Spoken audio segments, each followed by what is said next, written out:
deputado, muito rapidamente, como é que o Alfredo Gaspar, se o senhor acredita que ele pode ter atuado para blindar o entorno do Flávio Bolsonaro nessa CPMI? Como que ele teria feito isso? Gabriela, eu não acredito, eu tenho certeza. Não só ele, como também o Carlos Viana. Carlos Viana era o presidente, que era o senador Carlos Viana, né, que é aqui de Minas Gerais, presidente da comissão da CPMI. Lembra que eles ganharam o presidente da CPMI num vacilo que nós demos na primeira reunião. Então, com isso, eles conseguiram eleger o presidente, Carlos Viana, e ele nomeou o senador, o deputado Gaspar, para ser o relator. Então, eles fizeram uma dupla que tinha como objetivo tentar confundir o que de fato aconteceu em relação ao INSS, deslocar o eixo para tudo durante o governo do presidente Lula, esquecer o passado, aplicar, portanto, um golpe negacionista da história, que eles são expertos para fazer isso, e tentar julgar a culpa da fraude do INSS no governo Lula. O problema é que depois apareceu também o Banco Master, e aí eles quiseram esquecer a história do Master. Em relação à questão dos descontos associativos, que era a primeira observação, primeira análise que nós fazíamos da CPMI, os dois miravam no governo Lula como se no passado, foi de fato onde aconteceu que as entidades foram selecionadas para poder fazer o desconto, eram entidades fantasmas. E isso tudo foi legislação feita pelo bolsonarismo durante todo o governo Bolsonaro. Essas entidades fizeram desconto de 40, 50, 60 reais de aposentados que sequer sabiam que essa entidade existia. Milhões de aposentados, bilhões de reais. Isso adentrou no governo do presidente Lula. Quando isso chegou à denúncia, nós, através da Controladoria Geral e Polícia Federal, passou a investigar e foi no governo Lula que isso acabou, o desconto associativo, e o presidente Lula mandou devolver o recurso. Eles querem esquecer essa parte passada, como se isso não viesse lá de trás do bolsonarismo. Eu acho que se deram mal nisso.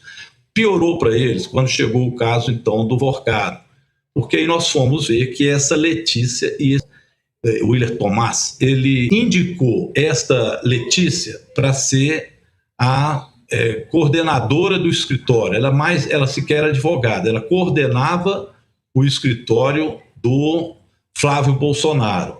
E ela é irmã do contador do careca do INSS. É aí que nós fomos pegar tudo. Era preciso saber como é que este recurso saía do careca do INSS, passava pelo contador e daria até o Flávio Bolsonaro o seu escritório, porque o Willer Tomás era o advogado, o administrador de ambas as partes, tanto do escritório, e por isso ele indicou a Letícia, quanto do contador, que era o irmão da Letícia. Então era por ali que o dinheiro do careca chegava também ao escritório e a lavagem de dinheiro do Flávio Bolsonaro. Essa era a linha de investigação que nós propusemos fazer. Jamais esse requerimento chegou a ser votado, porque o relator não colocava e o presidente não punha para votação. O relator não enumerava e o presidente não punha para votar. Então eles foram blindando. Eles tinham dupla função: desviar o assunto para Lulinha o tempo inteiro, que não era peça da CPMI do INSS, tinha nada a ver com isso. Eles deslocavam o assunto para isso e escondia o real que nós precisávamos de ver, que era aonde os recursos do Vorcaro, que eram também do INSS, porque o Vorcaro tinha crédito consignado, para onde ele ia parar. Quando já terminada a CPMI, nós vamos ver que a relação do Flávio Bolsonaro era muito maior do que a relação que nós prevíamos, que foram aquelas conversas que o The Intercept descobriu, vocês deram muito isso, onde o Vorcaro pagava para aquele fundo nos Estados Unidos o dinheiro para a família Bolsonaro, que eu chamo de propina. E o Willer Tomás era quem fazia essa mediação. Ele agora, esse Willer Tomás, né? Tomás é o Willer Tomás. Esse Willer Tomás agora caiu nessa investigação da Polícia Federal, porque ele tinha também, dentro do INSS, outras ligações como essa do senador Weverton, do PDT. Mas amicíssimo que ele é de Flávio Bolsonaro. Então, essa investigação eles jamais quiseram fazer. Deputado, então essa escolha do vice, ela é mais um pagamento por esse serviço prestado pelo Gaspar do que qualquer outra coisa, né? ele faz um favorzão. Na hora que ele tranca essa investigação, ele presta um belo serviço à candidatura do Flávio. Só antes do deputado responder, perdão, deputado, vou pedir para o senhor ser bem rapidinho, porque o programa já vai encerrar. Mas pode dar sua resposta muito rapidamente, por gentileza. Tá, não, bem rápido. Na verdade, ele fez uma blindagem absoluta, porque o Gaspar já prestava esse serviço ao Flávio Bolsonaro. E no meio da CPMI, ele teve a cara de pau de mudar para o PL.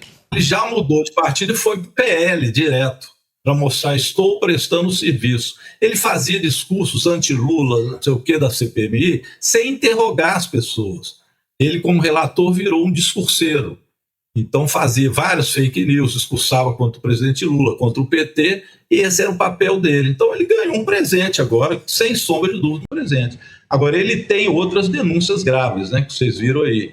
Denúncia de estupro de vulnerável, que tem que ser averiguada, provavelmente a Polícia Federal vai abrir um processo em relação a isso, e denúncias também em relação a emendas parlamentares no Tribunal de Contas, assim como o senador Viana tem também, dentro da Controladoria Geral da União e junto ao ministro Dino, também denúncias de mau uso também das emendas parlamentares. Ou seja, a dupla de bolsonaristas da CPMI está encrencada em diversas denúncias.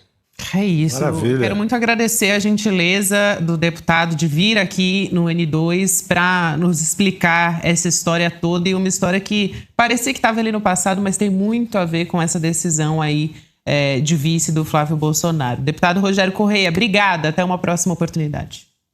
Obrigado. É só para lembrar também que o ministro Mendonça até agora não foi também averiguar a Letícia, né? E essa história está com ele, porque nós entregamos no relatório o indiciamento desta Letícia como peça fundamental para saber da corrupção que vinha, né, do Willer Tomás, do careca do INSS, para o escritório de Flávio Bolsonaro. É preciso que o Mendonça vá nessa linha de investigação que o presidente e o relator se negaram a fazer na CPMI.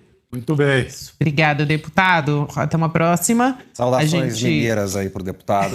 Saudações mineiras. Eu acho que o Zema e o deputado e o Flávio estão competindo para ver quem que é o pior vice, né? Porque o outro anunciou o girão lá. Meu Deus do céu, que gincana. Briga de foice no escuro. O anúncio do deputado Alfredo Gaspar como vice de Flávio Bolsonaro não é só uma escolha política a partir da condução da CPMI do INSS ou só um aceno para o Centrão, mais especificamente por Arthur Lira, como já falamos muito aqui.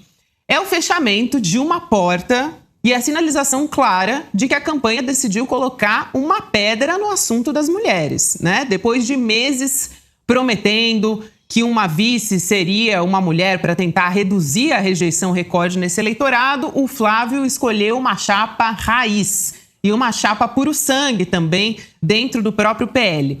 Na extrema-direita e no bolsonarismo, o ataque ou a subalternização também das mulheres faz parte da construção dessa raiz. É um eixo central, né? As mulheres da extrema-direita, elas até pareciam, num dado momento, que elas iam brigar pelo próprio espaço. Primeiro, com aquele vídeo da Michelle Bolsonaro, né? Gravando, atacando o Flávio, meia hora, com teleprompter e tal. Outras mulheres se uniram a ela, como a Damares. Outras figuras também embarcaram. Mas na hora da palavra final, elas se colocaram no lugar que é reservado, na verdade, para as mulheres da extrema-direita, né? Nas redes sociais, elas aplaudiram a própria exclusão. Figuras como a Júlia Zanata, a Caroline Detone, elas gravaram vídeos ali comemorando nas redes, né? Elas até chegaram a ser cotadas, mas apareceram agora comemorando o nome desse vice, que é um homem que está sendo acusado de estupro de vulnerável. A PGR, aliás, para contextualizar, acabou de pedir novas diligências, investigações e juntar elementos sobre essa acusação. O pedido de abertura do inquérito foi apresentado pela Polícia Federal e ainda está aguardando autorização do Supremo. Ele nega as acusações. Esse é o posicionamento do acusado. A posição dessas mulheres do bolsonarismo, elas vão, né, essas posições todas até a página 2, num lugar de segundo plano. Então, condicionado à obediência desses varões do partido, dessas lideranças, que são sempre masculinas.